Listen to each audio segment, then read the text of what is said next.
America without a constitution is a pretty scary prospect. Yes, it is. Richard Fry is the co-founder of Defend Not Amend. We'll put the website up. It's defendnotamend.org. .com. Or .com, thank you. And when you make presentations to people, your organization title says it all, Defend Not Amend.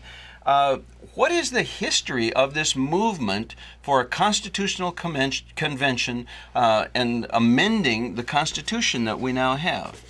Okay, well, it does. It has a very long history. It started back in the 50s, and it started when the Ford Foundation funded a NGO, a non-governmental organization by the name of Fund for the Republic, gave it $16.5 million, and then they set up, the Fund for the Republic set up another NGO called the Center for the Study of Democratic Institutions, and the Ford Foundation gave them $25 million.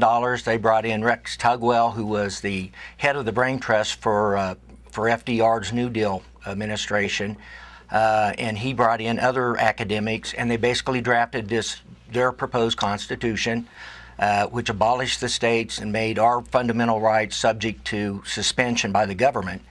And at that point, then they started actually promoting a constitutional convention in the 72, 73 area. Nelson Rockefeller, who was a Senate president, started promoting an open convention, and he was a friend of Tugwell's. He knew him. He was promoting his constitution.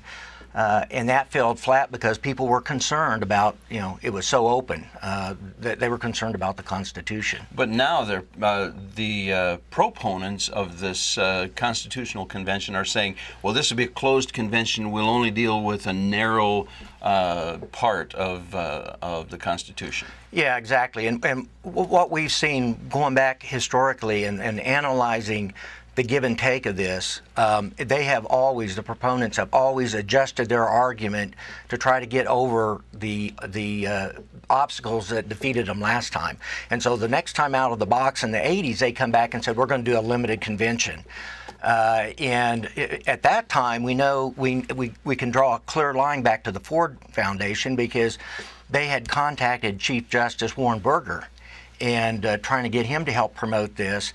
And he had sent a letter to Phyllis Schlafly, Eagle Forum, and said that he was approached by these professors, and that was, the academics, and he said he's not really sure what they were doing exactly, but he didn't like it. And one thing that they were wanting to do is to abolish the states and set up federal regions. So we know that back until from the 70s, when they first brought it out, until the late 80s, they were still promoting that Tugwell Constitution. So if you think it's too cold in North Dakota, well, just sit tight, because if these people have their way, pretty soon you'll just be in a warm region.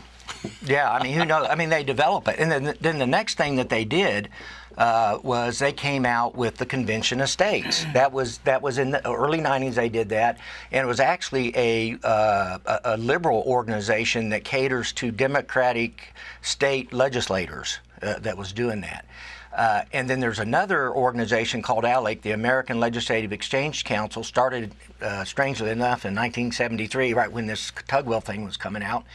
And strangely enough, the proponents of ALEC in South Dakota are proponents of this convention. Oh, absolutely, yeah. They've been big proponents of it for decades now. But they actually endorsed this liberal organization's proposal for a convention of states. And of course, that got shot down. And now we're dealing with this convention of states. And throughout this time, the banner child had always been the balanced budget, and it remains so. But now they have a flavor for everybody. And so then that brings us up to what the current situation is.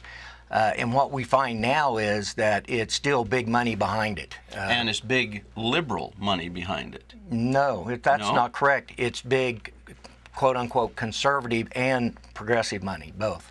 That's frightening, isn't it? When we see conservative organizations who have bought in to the remodeling of our Constitution, basically. Absolutely, or maybe the better way to say it, they've been bribed in. Well, either direction is a scary thought, isn't it?